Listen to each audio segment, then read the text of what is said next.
नमस्कार भावांनो, हिंदी केसरी मैदान या चॅनलवरती तुमचं सर्वांचं स्वागत आहे. तर भावांनो, आपला सर्वांचा लडका या बैलगाडी शहर क्षेत्रामधला देव रुस्तम आदर्श हिंदी केसरी बकासूर आता बरेच दिवस आराम करून नंतर आता बकासूर आपल्याला येणाऱ्या 23 तारखेला महाराष्ट्र केसरी मैदानामध्ये 100% आपल्याला पलताना दिसणार आहे. 23 तारखेला निमसोड येथे महाराष्ट्र केसरी भव्य दिव्याचं ओपन बैलगाडी शर्यतीचं मैदान संपन्न होणार आहे. तर त्या मैदानामध्ये आपला बकासूर आपल्याला 100% पलताना दिसणार आहे. राहिला विषय बकासूरच्या पैऱ्याचा, तर पैरा कोण असेल तर भाऊनो प्रथमतच जोडी पळेल मैदानामध्ये असंच म्हणावं लागेल, कारण हा जोड एकदा पळाला होता तेव्हा फेरा काढला होता.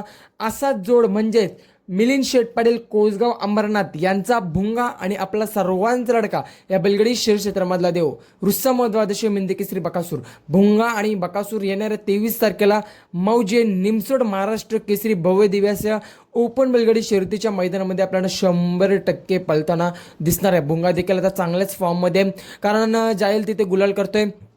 सध्या आपल्या बकासूरला गुलाल नाही, परंतु दोघे मालकांची इच्छा होती की आपला नंदी एका दुसऱ्याच्या गळ्यामध्ये पळावा आणि दोन्ही मालकांची इच्छा पूर्ण होणार आहे. तसेच संपूर्ण महाराष्ट्राची देखील इच्छा पूर्ण होणार आहे, कारण भुंगा देखील टॉपचाच नंदी मुंबईमध्ये काही स्पीड लावते, तसंच घाटावर गेल्यावर घाटावर देखील टॉपचाच बोलतोय. सध्या आपला बकासूर गुलालासाठी संघर्ष करत आहे, परंतु दोघे भाऊ एकत्र येऊन नक्कीच येणाऱ्या 23 तारखेला महाराष्ट्र केसरी मैदानामध्ये 100% गुलाल मिळवतील आणि बकासूरचा जो संघर्ष आहे तो नक्कीच संपवणार दोघे भाऊ आणि चांगला स्पीड लागेल या जोडीला.